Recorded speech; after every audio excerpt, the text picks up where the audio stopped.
नमस्कार दोस्तों। SGM education रे यूट्यूब चैनल पर आपका हार्दिक स्वागत है। जैसा कि दोस्तों आप सबको विदित है कि अपना फर्स्ट ग्रेड RPSC हिंदी भर्ती परीक्षा कंप्लीट हो चुकी है और अब संस्कृत शिक्षा विभाग से होने वाली जो RPSC की वैकेंसी है अपनी, उसकी परीक्षा जनवरी के अंतिम सप्ताह में होना बाकी है। तो दोस्तों उम्मीद है कि सभी मित्र अब इसे देने के बाद उसकी तैयारी में लग रहे होंगे। तो आइए अपनी रचनाओं में और जो कुछ रचनाएं बची हुई है, जैसा कि इस पेपर में भी आपने देखा होगा रचनाओं से बहुत सारे प्रश्न रिपीट हुए दोस्तों, पूछे गए हैं। तो हम आज विजय दान देथा की कहानी उजाले के मुसाहिब पढ़ेंगे दोस्तों। तो देखिए आप, हम पहले लेखक परिचय देख लेते हैं दोस्तों। जैसा कि लेखक परिचय में नाम विजय दान देथा, जिनका जन्म बोरुंदा जोधपुर में 1 सितंबर 1926 को हुआ दोस्तों। पिता सबलदान देथा, माता का नाम शिरुन कंवर, पत्नी सायर कंवर। विजय दान देथा जी को बिज्जी उपनाम से भी जाना जाता है, इनको बिज्जी के उपनाम से भी पुकारा जाता है दोस्तों। इन्हें राजस्थानी भाषा का भारतेंदु भी कहा जाता है। बिज्जी स्वर्गीय कोमल कोठारी के साथ रूपायन संस्थान के सह संस्थापक भी थे। तो दोस्तों ये इनके जो परिचय से, इनका लेखक जो परिचय से भी कई बार अपने प्रश्न पूछे जाते हैं। राजस्थान जीके में भी इनके प्रश्न पूछ लिए जाते हैं दोस्तों। अपने यहाँ तो चलते ही है, साथ में राजस्थान जीके में भी इनसे संबंधित प्रश्न रहते हैं। लेखक विजयदान देथा द्वारा लिखी गई रचनाओं में बातारी फुलवारी राजस्थानी में 14 खंडों में प्रकाशित रचना इनकी दोस्तों। ये इस कृति के 10वें खंड पर देथा को 1974 में राजस्थानी में केंद्रीय साहित्य अकादमी पुरस्कार से सम्मानित किया गया। इनके द्वारा लिखे गए उपन्यासों में मारो बदलो, तीडो राब और महामिलन। अन्य प्रसिद्ध रचनाओं में रूख, उलझन, कब्बो रानी, सपन प्रिया, केंचुली, द डिलेमा, अलेखू हिटलर, अनोखा पेड़, बापू के 3 हत्यारे, ऊषा, साहित्य और समाज, अंतराल, चौधराइन की चतुराई, मेरो दर्द ने जाने कोई, अतिरिक्ता, महामिलन, प्रिया मृणाल, परिणति, लाजवंती, टीडोराब, कब्बू रानी। उनकी कृतियों पर पहेली, दुविधा, परिणति व चरणदास चोर, ये 4 फिल्में भी बन चुकी है दोस्तों।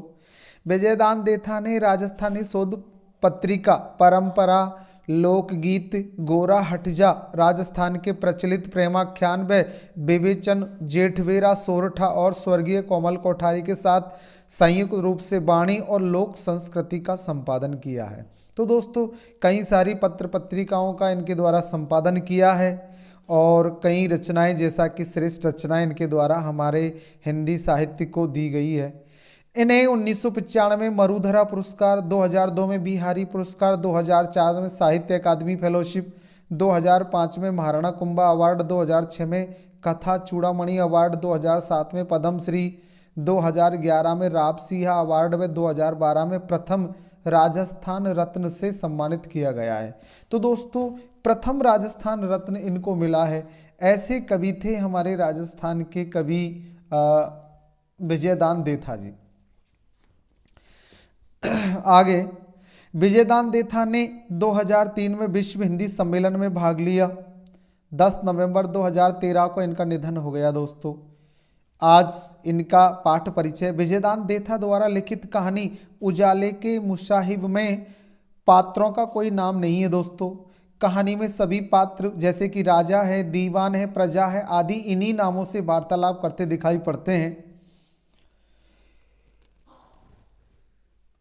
मुख्यतः यह कहानी चकवा अपनी पत्नी चकवी को लंबी रात काटने के लिए एक राजा की कहानी सुनाता है।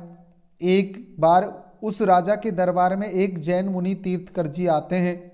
राजा के दरबार में दिन प्रतिदिन खूब प्रवचन, सत्संग सारे कार्य होते हैं, लेकिन इतने अच्छे अच्छे और दिखावे वाले कार्य होते रहने के बाद भी राजा बिल्कुल मूर्ख है। राजा को सही बात समझ में ही नहीं आती। और जैन मुनि का जब आगमन होता है तो वह तीर्थकर जी उस राजा के घर में खाना ग्रहण करते हैं। यानी कि तीर्थकर जी उस राजा के घर में खाना ग्रहण नहीं करते हैं और यह कहते हैं कि भोजन करने से इनकार कर देते हैं कि जब आपके राज्य में अंधेरा खत्म हो जाएगा उस दिन मैं आपके घर में भोजन ग्रहण कर लूँगा। मतलब यह है कि जैन मुनि ज्ञानी व्यक्ति है, थोड़ी देर में भी जान जाते कि यहाँ स्थिति सही नहीं है और ये राजा मूर्ख है एवं यहाँ सभी अज्ञानी लोग रहते हैं। लेकिन राजा वास्तविक मर्म को न समझते हुए उस अंधेरे को दूर करने के कई भारी उपाय करता है। लेखक ने कहानी के माध्यम से भ्रष्ट शासन व्यवस्था, सामंतवाद, आडंबर एवं प्रशासनिक खामियों पर करारा व्यंग किया है। दोस्तों ये प्रश्न भी आया था अपने अभी फर्स्ट ग्रेड में, इनसे प्रश्न लिया गया है कि इस कहानी में मूलतः क्या बताना चाहा लेखक ने हमें, तो ये पूछा भी गया था अपने अभी फर्स्ट ग्रेड में। उम्मीद है सभी मित्रों का ये सही भी हुआ होगा। कहानी के माध्यम से लेखक ने सामंतवादी सोच, सामाजिक व्यवस्था में कमियों, राजनीतिक व्यवस्था में ऊहापोह, झूठे सम्मान की प्रतिस्पर्धा, शासक की अज्ञानता एवं चाटुकारिता की प्रवृत्ति को उजागर करने का प्रयास किया है। तो उसमें सामंतवादी सोच और शासक की अज्ञानता एवं चाटुकारिता ये है दोस्तों शायद ऑप्शन में। कथाकार विजयदान देथा द्वारा लिखित उजाले की मुसाहिब एक सफल, चर्चित एवं प्रतीकात्मक कहानी, ये प्रतीक रूप से ली गई कहानी है दोस्तों, जो कि समसामयिक विसंगतियों पर करारा व्यंग करती है। जो आज के दौर में हमारे समाज में जो शासन व्यवस्था में कमियां हैं उनको भी ये उजागर करने का कार्य करती है। तो आइए दोस्तों अब देखते हैं अपनी ये मूल कहानी। यहाँ हमने जैसे कि पहले भी देखा है परिचय में कि ये चकवा और चकवी की कहानी है। चकवा अपनी पत्नी चकवी को कहानी सुना रहा है। कह रही चकवा बात, कटे ज्यों रात, घर बीती या पर बीती, तो कहने लगी घर बीती तो घर घर जाने, अपनी अपनी सब कोई ताने, पर बीती में परमानंद, सुनते ही कट जाए फंद। जैसी बुद्धि वैसी बोली, किसने मापी किसने तोली, जैसी मेहनत वैसा अनाज, खाए मुँह और अखियन में लाज। तो अमर अवधूत साईं सबको सुमति दे, कि एक था अनाम राजा। देखो कहानी यहाँ से स्टार्ट होती है। जिसका वही राग और वही बाजा, उसकी समझ का बोझ अतिशय भारी, एक पलड़े में राजा तो दूजे में रैयत सारी, पूरी प्रजा थी। बिन बुलाए क्यों कर मरता, बह तो करता ज्यों ही करता। जिसके दरबार में चुनिंदा 9 रतन, मनसा मुताबिक सारे जतन। अखूट हीरे मोती अखूट खजाना, जैसा पड़िया रूप वैसा ही बाना। कहूँ झूठ फिर भी सच माने, कहूँ साँच तो उसे भी झूठ जाने। बताऊँ रात फिर भी दिन मानो, कहूँ दिन तो उसे भी रात जानो। उस राजा की बुद्धि लीक तोड़कर बहती थी और दरबार के 9 रत्नों की अक्ल हरदम छलकती रहती थी। फिर भी राजा के पास हमेशा ऋषि मुनि औघड़ महात्मा व संत ज्ञानियों का तांता लगा रहता। एक जाता और 21 आते और उनके प्रवचन दर प्रवचन ऐसी बौछार होती कि राजा और दरबारियों की अक्ल का पानी 1.25 बांस ऊंचा चढ़ जाता। फिर तो वह कगार किनारे तोड़ता, कल कल करता, सारे राज्य में हवा की गति से फैल जाता। राजा का जैसा तैसा भी आदेश मिलता तो रियासत की तमाम प्रजा उस मुताबिक काम में जूझ पड़ती। न कोई शंका न कोई विवाद, नहीं प्रजा तो राजा के हाथ पांव, वह ज्यों सोचे त्यों डोले, न कोई बूझे न कोई बोले। राजा और रैयत का अयोभाग्य की एक बार साधु संतों का सिरमौर, ज्ञानियों का गुरु, एक तीर्थकर ऐसा प्रकट हुआ कि राजा सहित तमाम दरबारियों की बुद्धि चकरा गई। मानो प्रत्यक्ष परमेश्वर ही अवतरित हुआ। जिसने भी सुना सब काम छोड़कर उसका प्रवचन सुनने के लिए दरबार में हाजिर हुआ। सबका जीवन एक साथ ही सार्थक हो जाएगा। एक ही प्राण और एक ही जत्थे के सांसे में ढली भीड़ महात्मा के दर्शन की प्रतीक्षा में अविचलित खड़ी थी कि अचानक राजा के साथ तीर्थकत पधारते दिखे। आंख आंख की ज्योति में महात्मा की छवि उतर गई। हवा और उजाले के सांचे में ढली पवित्र काया जैसे हैं और नहीं भी है। कुदरत का सांप्रत सृजनहार तो मानो आज ही अवतीर्ण हुआ हो। सच्चा प्रवचन सुनाते ही कलुषित काया का मल धुल जाएगा। प्रत्येक बंदे की याचक दीठ महात्मा के चरणों में लौटने लगी। आशीर्वचन के उपरांत महात्मा के होठ खुले, जैसे स्वयं कुदरत की अपने मुंह से बखान सुना रही हो। प्रजा के कानों में अमृत सा घुलने लगा। बिजली की लहरों के उन्माद महात्मा के मुख से शब्दों की आभा निस्सृत हो रही थी। काले बहरे अंधियारे को मिटाकर तुम्हें संपूर्ण उजियारा जगमगाना है।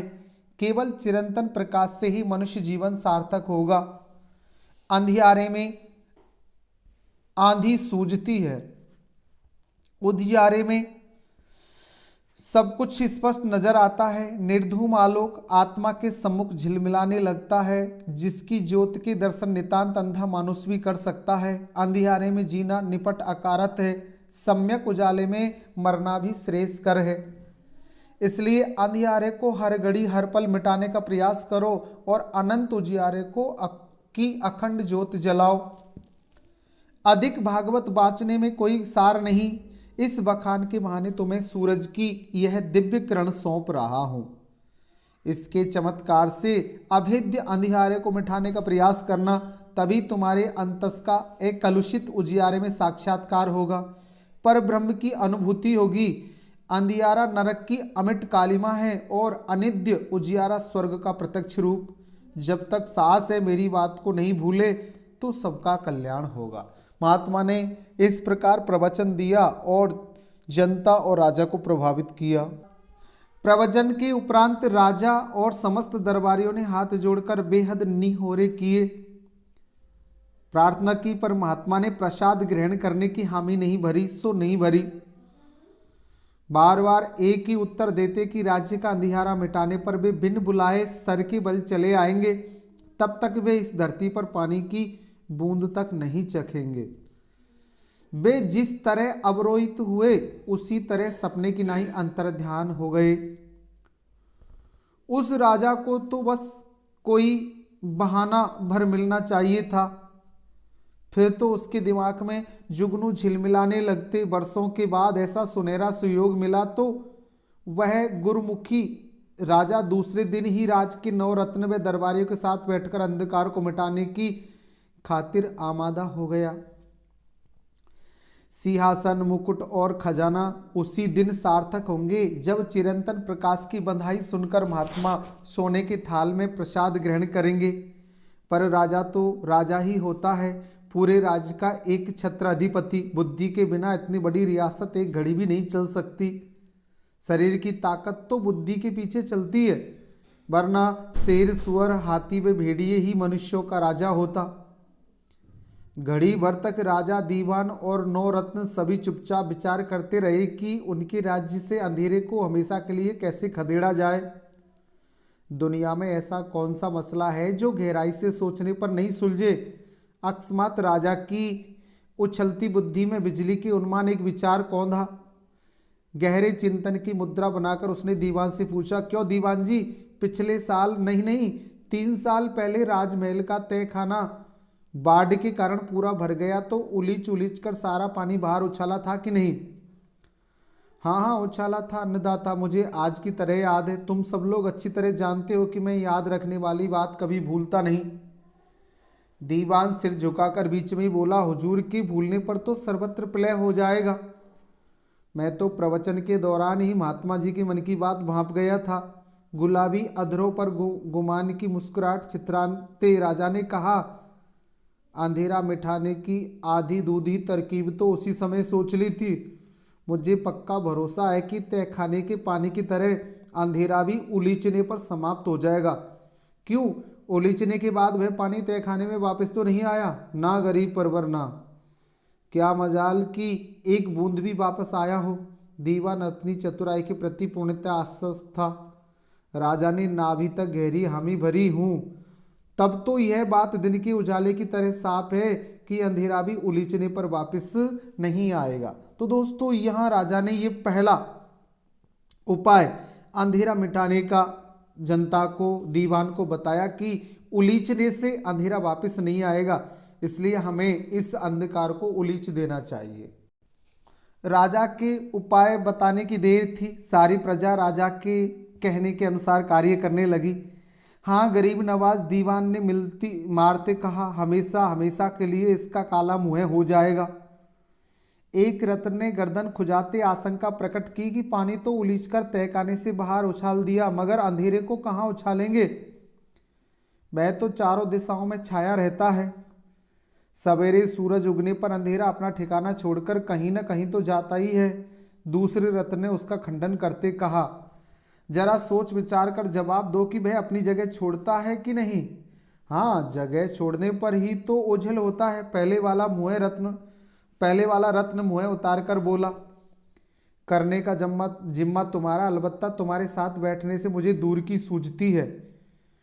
हुजूर जो आज्ञा फरमाते रहे, हम कुछ भी करने को तैयार है। एक रत्न ने हाथ जोड़ते हुए कहा, दीवान जी, सारे राज्य में घर घर डौडी पिटवा दो कि इसी अमावस के शुभ मुहूर्त में दिन ढलते ही हर व्यक्ति अंधेरा उलीचने लगे, सो तब तक नहीं रुके जब तक कि उसका पूरा सफाया न हो जाए।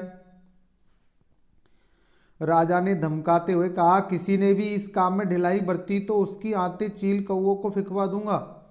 महात्मा जी को जितनी जल्दी भोजन का आमंत्रण दूं तभी मुझे चैन मिलेगा। एक रत्न ने वाजिब सुझाव दिया, हुजूर अंधेरा उलीचने के लिए यथा योग्य ठाब वासन भी तो होने चाहिए। वही तो बता रहा हूँ, ज्यादा उतावली ठीक नहीं। राजा ने उसे झिड़कते हुए कहा, तुम समझते हो कि उलीचने की वासनों का मुझे ध्यान नहीं।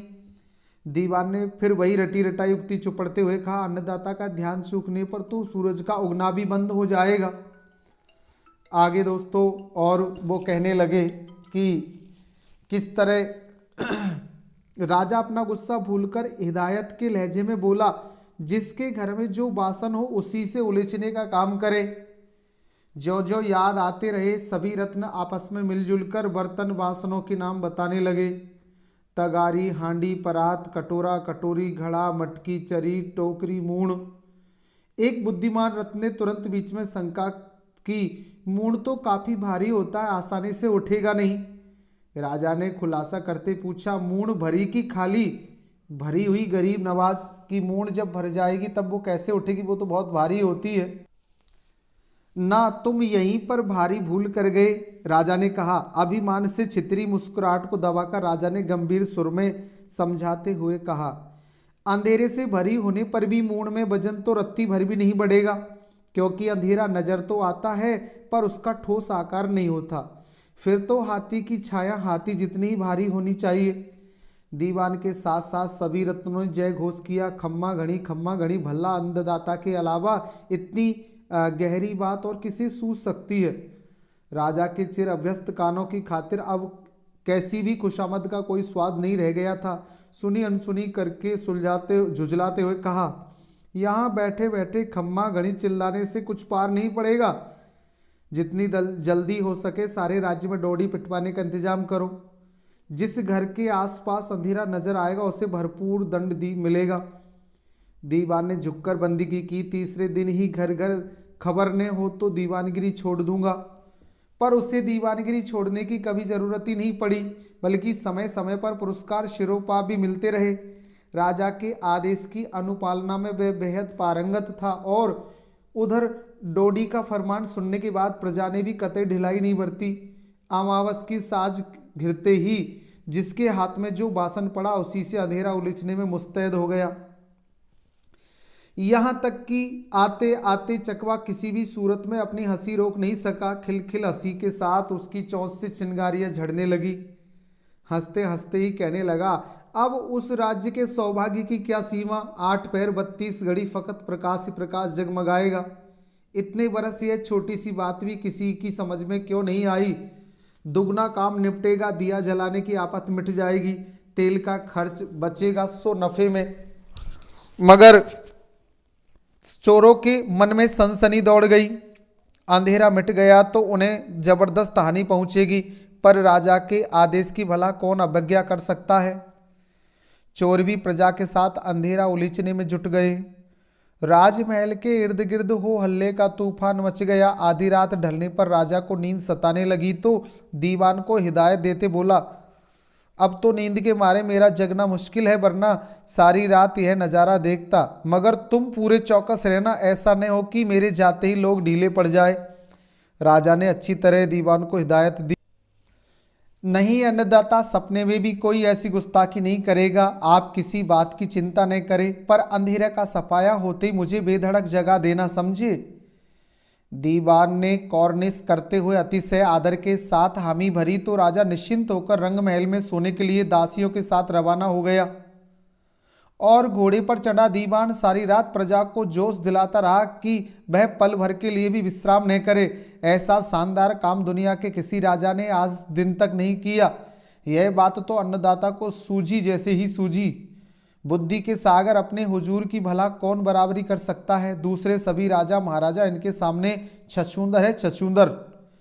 अंधेरा उलीचते उलीचते प्रजा की कमर टूटने लगी, हाड हाड टीसने लगा, बाहें फटने लगी। बच्चे बूढ़े जवान और महिलाएं, कोई भी पीछे नहीं रहा। बड़ा काम तो सबके जुटने पर ही संभव होता है। सवेरे की मंगल बेला जब नगरवासियों को यह आशा बंधी कि उलीचते उलीचते आखिर अंधेरा काफी कम पड़ने लगा है, तो उनके जो उसको बड़ा सहारा मिला, वे चौगुने उत्साह से उस काम में तल्लीन हो गए। सचमुच राजा की बात तो एकदम सही निकली।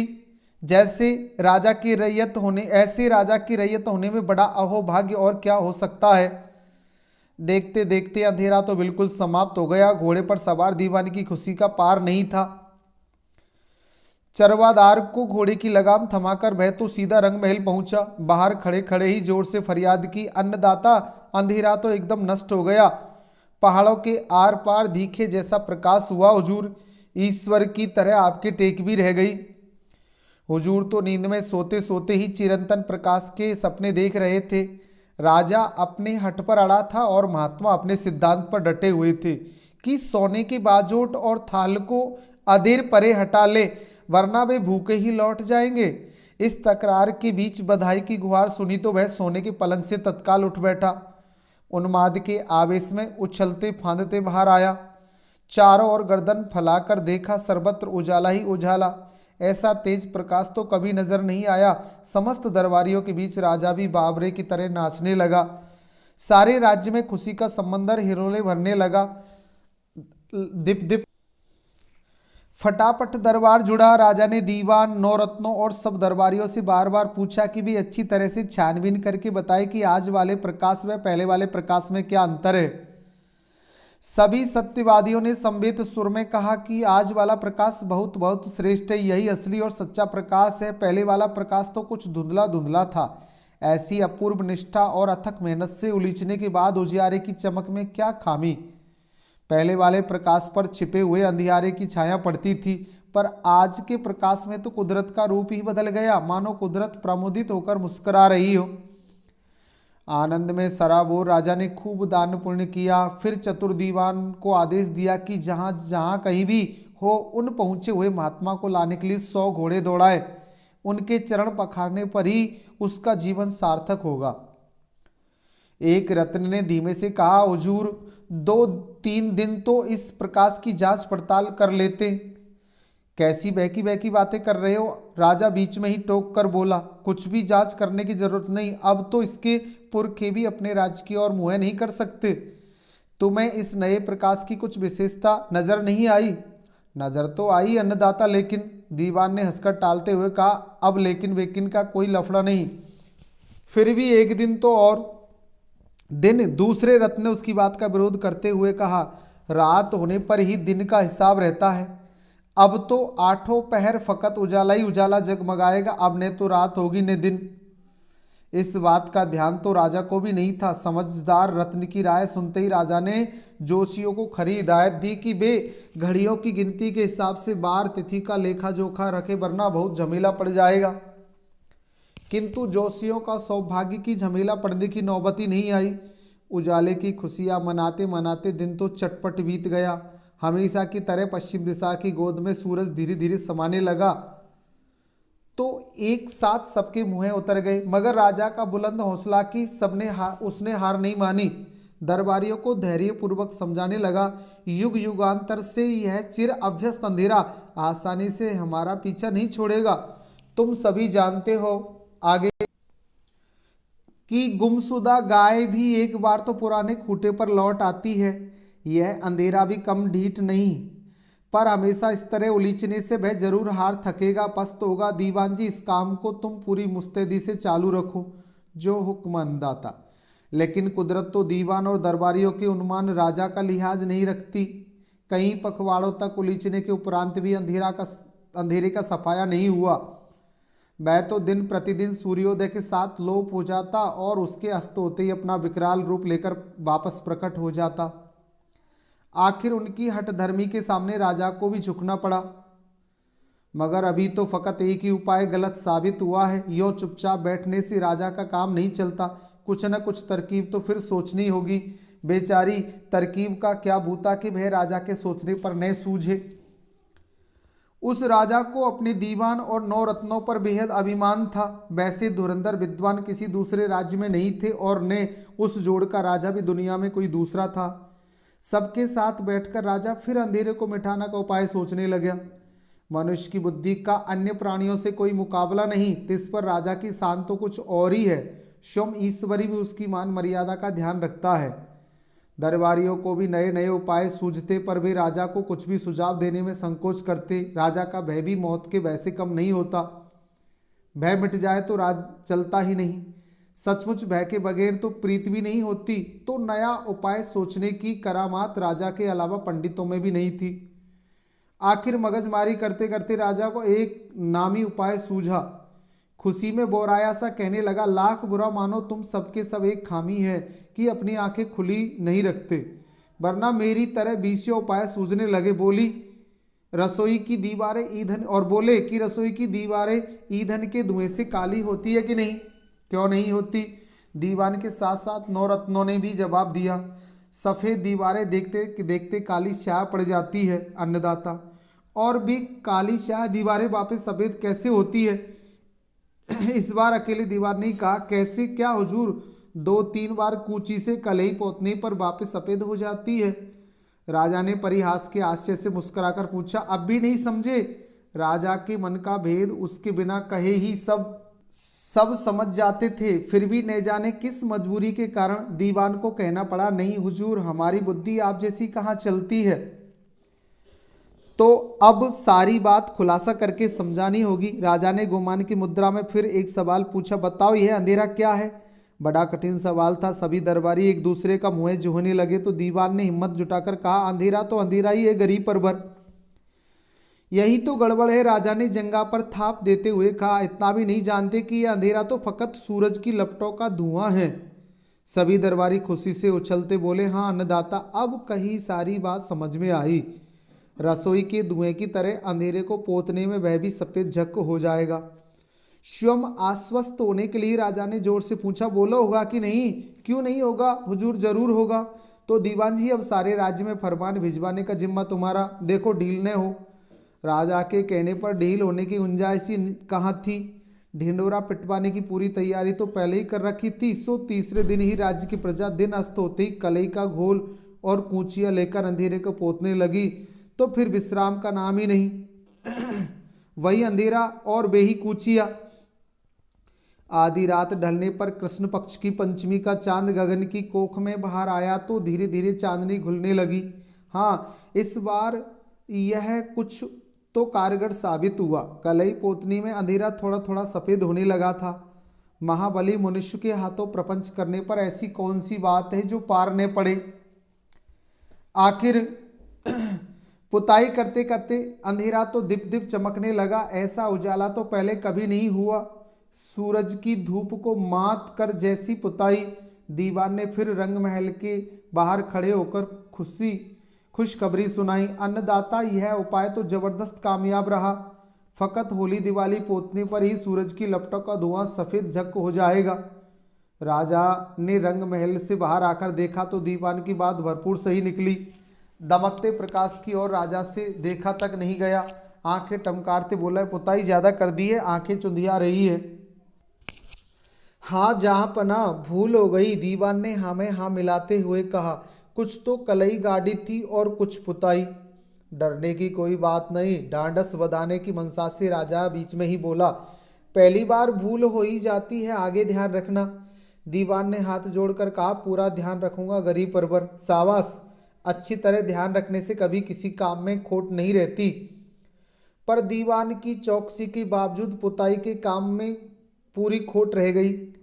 कुदरत को किसी का कुछ भी ध्यान नहीं था। हमेशा की तरह दिन अस्त होते ही अंधकार को तो फिर प्रकट हो गया। वैसा ही था और वैसा ही काला स्याह।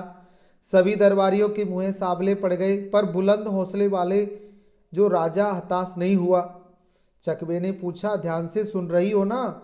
उफ, बीच में रस भंग मत करो। चकबी ने चौंक कर कहा, दुनिया में एक भी ऐसा प्राणी है जो तुम्हारी बात को ध्यान से न सुने। खाने पीने की भी सुध नहीं रहती, और यह बात तो इतनी शानदार है कि कानों के बिना भी सुनी जा सकती है। बस तुम कहते जाओ और मैं सुनती रहूं। चकबे के कंठ में जाने कितनी बातें बसी हुई थी। जीवन सहचरी के मुंह से ऐसी प्रशंसा सुनकर उसके उत्साह में उफान आ गया। ठाठ से कहने लगा, कुछ दिन ठहरकर 9 रत्नों को राजा ने अपने पास बुलाया। उन्हें काफी देर समझाने के उपरांत उसने अंत में कहा, यो निराश होने से काम नहीं चलेगा। तुम मेरे राज्य के 9 सूरज हो। इस तरह राजा यहाँ अपने जो 9 दरबारी थे, 9 मंत्री थे, उन्हें समझाता है और उसके बाद आगे जनता के साथ मिलकर नया उपाय सोचता है। दोस्तों ये हम यहाँ से आगे देखते हैं।